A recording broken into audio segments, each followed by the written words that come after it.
This is The Process Shot. I'm Michael.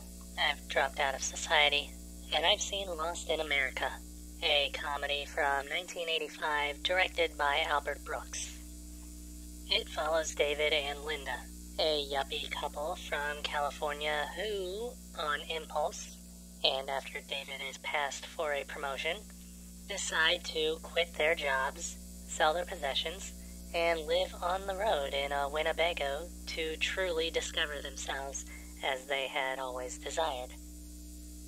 Unfortunately, complications arise when one night in Reno causes them to lose the money they had saved, a nest egg meant to keep them afloat.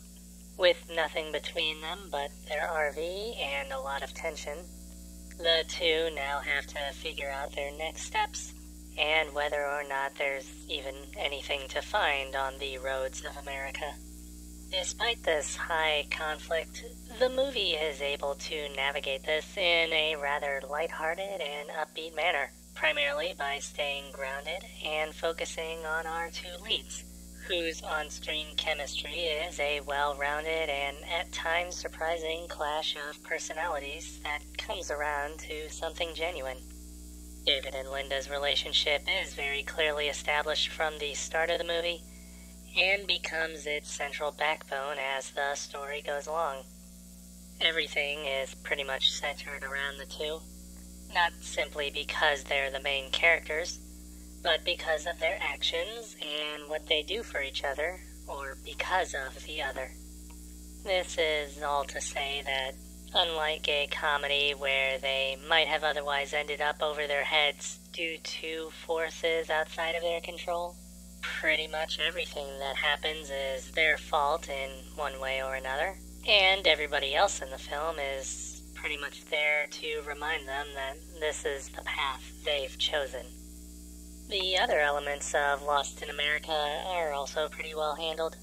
Editing and pacing keeps things moving along well, both for the timing of jokes and in terms of general plot progression and staying smooth. Cinematography is also great, with a number of visual gags and compositions that help to emphasize landscapes, as well as differentiate colder corporate locations and the warmth of the southwestern roads. The story of Lost in America is a bit light, with its comedy being more character-driven rather than situational, and overall being focused more on David and Linda and what they do, rather than the journey and what they find. That's not to say that there isn't much in the story to push the two along, of course.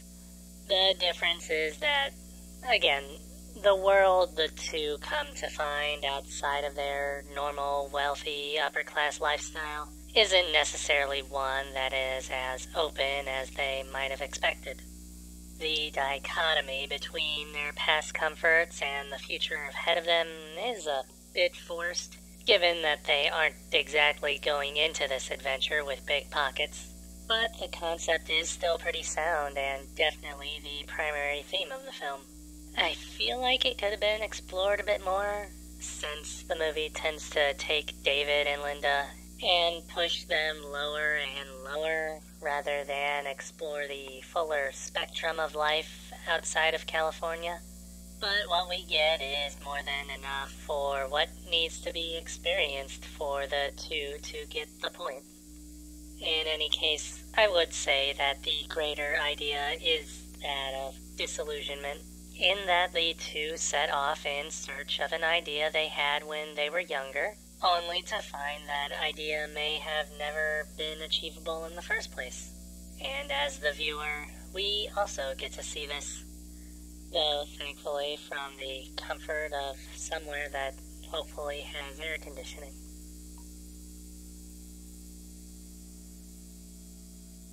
Lost in America. Albert Brooks, 1985. 4 stars. I recommend seeing this.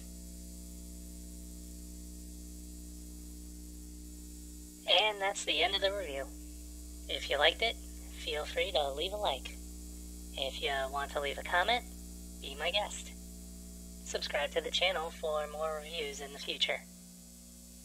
I'm starting to reconsider living out of a van if I can escape this place. Those YouTube videos make it look so easy, though.